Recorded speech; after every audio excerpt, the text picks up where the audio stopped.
लाहौर में तो आहिस्ता आहिस्ता इतनी गर्मी पड़ने लगी है कि जैकेट से सीधा आवाम आ गई है टी शर्ट्स के ऊपर, और अगर इसी स्पीड से गर्मी पड़ती रही तो मुझे लगता है कि एसी हो जाएंगे बहुत जल्दी ऑन। अब एसी की बात होती है तो उर्फ आम के अंदर सबसे पहले जो जेन के अंदर चीज आती है वो होता है इन्वर्टर एसी।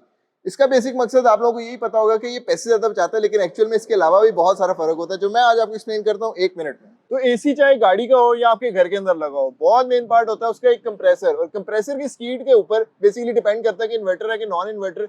जो इन्वर्टर होगा वो एडजस्टेबल होता है, यानी कि उसके साइकिल्स फिक्स स्पीड के अंदर नहीं चल रहे होते।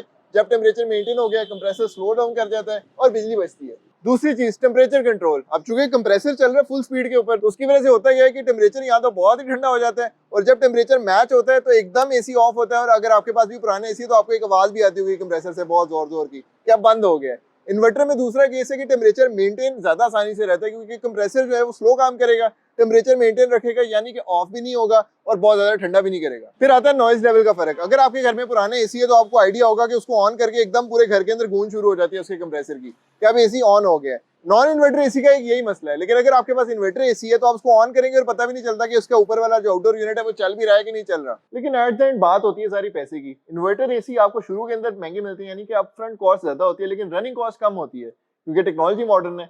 Non inverter AC on the other hand आपको शुरू के अंदर सस्ते पड़ते हैं, लेकिन जब आप उसको यूज करते हैं तो अब आपको काफी महंगे पड़ते हैं। तो आपने अपनी एप्लीकेशन के अकॉर्डिंग देखने के, अगर तो आपका यूज शॉर्ट टर्म का है तो आपको नॉन इन्वर्टर एसी और इन्वर्टर एसी में इतना ज्यादा फर्क नहीं पड़ेगा, क्योंकि इन्वर्टर एसी काम इस तरह से करता है कि जितना चलाओगे उतने पैसे बचाएगा। तो आपने स्मार्टली परचेज करना है, और किसी भी किस्म का एसी आपने खरीदना हो आपको पता है ओएलएक्स के ऊपर सब बिकता है।